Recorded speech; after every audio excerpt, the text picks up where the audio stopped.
السلام عليكم أحبابي الأفاضل متابعي قناة تفسير الرؤى. في هذا الفيديو لدينا رؤية سنفسرها إن شاء الله، وهي رؤية السقوط بلا نهاية. قبل ذلك لا تنسوا الاشتراك في القناة وتفعيل زر الجرس، وشكرا على بركة الله. نبدأ. رؤية السقوط بلا نهاية في المنام تعتبر من الأحلام الشائعة، والتي تحمل العديد من الدلالات والتفسيرات التي قد تختلف بناء على سياق الحلم وظروف الرأي الشخصية. التفسير مفصل لهذه الرؤية. 1. الشعور بفقدان السيطرة. السقوط المستمر في المنام غالباً ما يعكس شعور الرائي بفقدان السيطرة على جوانب معينة من حياته. قد يكون هذا مرتبطاً بالعمل، العلاقات الشخصية، أو حتى الصحة النفسية. الشعور بعدم القدرة على التثبيت أو السيطرة يمكن أن يظهر في شكل السقوط بلا نهاية في الحلم. القلق والتوتر. الأحلام التي تتضمن السقوط غالباً ما تكون مرتبطة بمستويات عالية من القلق أو التوتر في حياة اليقظة.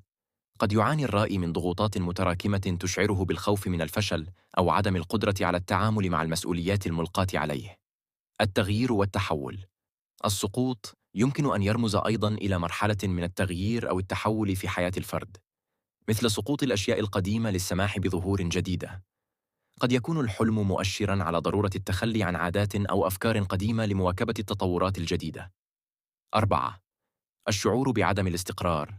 قد يعكس السقوط المستمر شعور الرائي بعدم الاستقرار في حياته. هذا يمكن أن يكون نتيجة لتغيرات مفاجئة أو عدم اليقين بشأن المستقبل، مما يجعل الشخص يشعر بأنه غير متجذر أو مستقر. 5. الخوف من الفشل.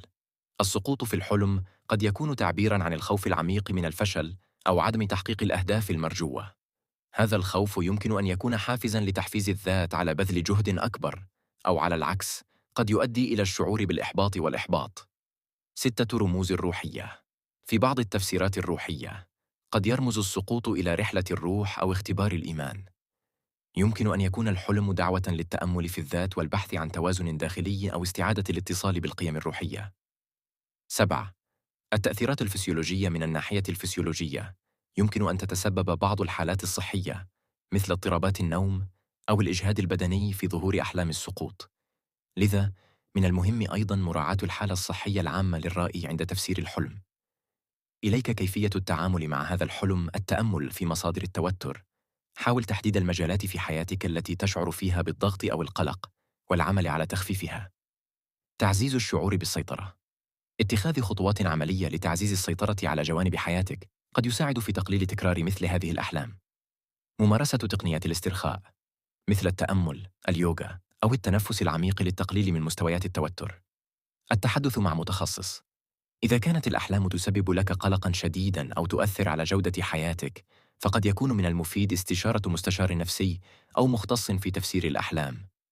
وفي الختام، رؤية السقوط بلا نهاية في المنام تحمل العديد من المعاني والدلالات التي تتعلق بحالة الرأي النفسية والعاطفية. من المهم أن يأخذ الفرد في اعتباره سياق حياته وظروفه الشخصية لفهم الرسالة التي يحاول العقل الباطن توصيلها من خلال هذا الحلم. التفكر والتأمل يمكن أن يساعدا في استخراج الفائدة منها والعمل على تحسين الجوانب التي تحتاج إلى اهتمام.